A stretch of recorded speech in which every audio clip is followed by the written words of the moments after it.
Everyone, नमस्कार. स्वागत आहे तुमचं माझ्या यूट्यूब चॅनलवरती. I am foodie food blogger. तरी मी आज तुम्हाला महाराष्ट्रीयन ऑथेंटिक पुरणपोळीची अशी रेसिपी तुमच्याबरोबर शेअर करत आहे. त्यासाठी मी इथे घेतलेला आहे 1.5 कप हरभऱ्याची डाळ आणि कुकरला पाणी ठेवलं होतं आणि उकळी आल्यानंतर त्याच्यामध्ये मी ती डाळ घातली. त्याच्यामध्ये थोडीशी हळद आणि थोडंसं तेल घालून त्याला शिजण्यासाठी गॅसवरती ठेवलं. जोपर्यंत आपली डाळ शिजते तोपर्यंत मी इथं पुरणाच्या पोळीसाठी जे कणिक लागणार आहे ते बनवून घेत आहे. त्यासाठी मी इथं पीठ घेतलेलं आहे गव्हाचं आणि थोडंसं मीठ घालून त्याला छान असं मळून घ्यायचं आहे. खूप घट्ट नाही बनवायची कणिक, एकदम सॉफ्ट अशी कणिक बनवायची आहे. थोडीशी पातळ बनवायची आहे कारण त्याच्यामुळे आपली जी पोळी आहे ना खूप छान लुसलुशीत आणि खूपच नरम अशी बनते आणि खूपच छान असं कणिक मळून इथं तयार झालेलं आहे. मी एका भांड्यामध्ये थोडंसं तेल घालून त्याच्यामध्ये जी कणिक आहे ते ठेवलेली आहे आणि इकडे बघू शकता आपली डाळ ही शिजलेली आहे. आता डाळीला मी एका पातेल्यामध्ये काढलेलं आहे आणि पुरण जे आहे शिजवण्यासाठी मी तर कढईमध्ये थोडंसं तूप घेतलेलं आहे आणि तूप गरम झाल्यानंतर मी जेवढं डाळ आहे त्याच्यात थोडंसं कमी मी गूळ घेतलेला आहे आणि त्याला मेल्ट करून त्याच्यामध्ये जे आपण शिजवलेली डाळ आहे ती घालून छान अशी शिजवून घ्यायची आहे. आणि बघू शकता अशा प्रकारे आपण डाळ शिजवून घेत आहे आणि हे खूपच पातळ अशी डाळ झालेली आहे आणि याला छान शिजवून आपल्याला थोडंसं घट्ट करून घ्यायचं आहे. मी इथं थोडीशी वेलची पूड आणि साखर मिक्सरला बारीक करून घातलेला आहे. त्याचबरोबर मी कटाची आमटी बनवण्यासाठी थोडीशी खोबरं, लसूण आणि कोथिंबीर घेतलेली आहे. त्याला मी छान बारीक करून घेतलेलं आहे. त्याचबरोबर इकडं आपली डाळ जे पुरण बनवण्यासाठी आपण घेतलं होतं ते पण छान असं शिजलेलं आहे. त्याला थोडंसं थंड होण्यासाठी साईडला ठेवून नंतर आपण जे तरीवाली आमटी आहे कटाची त्याची तयारी करत आहे. त्याच्यासाठी मी ते कढईमध्ये थोडंसं तेल घालून त्याच्यामध्ये मोहरी जिरं घालून जे आपण वाटून घेतलेलं सारण आहे ते घातलेलं आहे. थोडंसं चवीपुरतं मीठ घातलेलं आहे आणि छान असं परतून घ्यायचं आहे. बघू शकता अशा प्रकारे आपल्याला परतून घ्यायचं आहे. त्याच्यामध्ये थोडीशी हळद, थोडीशी लाल मिरची पावडर आणि जे आपली घरगुती कांदा मसाला आहे मी थोडंसं घातलेला आहे. त्याचबरोबर मी थोडंसं गरम मसालाही घातलेला आहे आणि हे सगळं छान असं भाजून घ्यायचं आहे.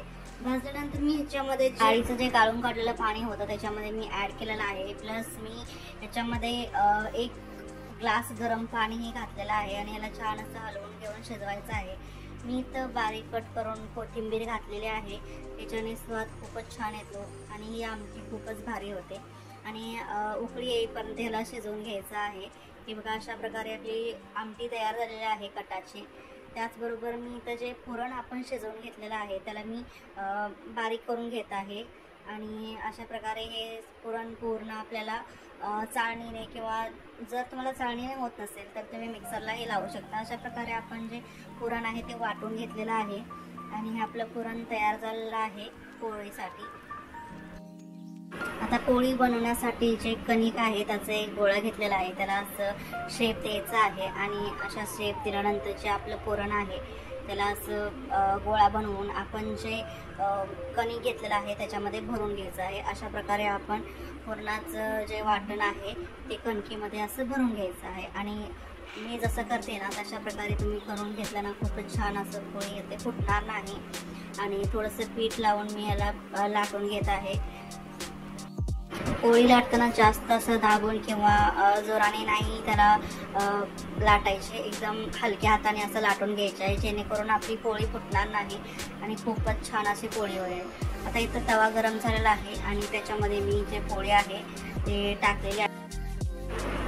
गॅस जास्त फास्ट ठेवायचं नाही, थोडंसं लो गॅसवरती भाजून घ्यायचं आहे जेणेकरून आपली पोळी जळणार नाही. आणि बघू शकता अशा प्रकारे आपल्याला पोळी भाजून घ्यायची आहे दोन्ही साईडनी आणि ह्याच्यावरती तेल किंवा तूप लावून तुम्ही पोळीला भाजून घेऊ शकता. तुपाने केलं तर खूपच छान अशी स्वाद येतं. बघू शकता आपली टम फुगलेली अशी पुरणपोळी तयार झालेली आहे. त्याच्यानंतर मी आमरस बनवायला घेतलेला आहे. पुरणपोळी आहे आणि आपल्याला आमरस नाही आहे त्याच्याबरोबर असं कधी होईल का, त्याच्यामुळे मी आमरसही बनवत आहे आणि आंब्याला खूपच छान असं धुवून घेतलेला.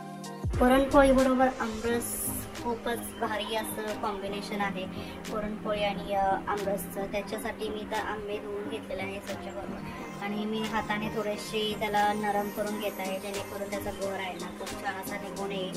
आणि अशा प्रकारे मी आमरस बनवून घेत आहे. पुरणपोळी आणि आमरसचं कॉम्बिनेशन तर मला खूप आवडतं. मला काय घरामध्ये आमच्या सगळ्यांना खूपच आवडतं पुरणपोळी आणि आमरसचं जे कॉम्बिनेशन आहे. तुम्हाला ही पुरणपोळीबरोबर आमरस आवडतं का? कमेंट्स करून नक्की सांगा. हाताने न करता तुम्हाला जर मिक्सरमध्ये आमरस करायला आवडत असेल तर तुम्ही करू शकता. मला तर हाताने केलेले जे आमरस आहे ते खूप आवडतं, त्याच्यामुळे मी हाताने खूपच भारी असं आमरस बनवत आहे. तुम्हाला जर हाताने आवडत नसेल किंवा करायला नको वाटत असेल तर तुम्ही मिक्सरलाही करू शकता, तेही खूप छान बनतं. आणि अशा प्रकारे जे आमरस आहे ते तयार झालेलं आहे. त्याच्यामध्ये मी चवीनुसार मीठ घालत आहे आणि त्याचबरोबर मी जे साखर आणि वेलदोडे मिक्सरला बारीक करून घेतलेला आहे तेही याच्यामध्ये घालून छान असं मिक्स करून घेत आहे.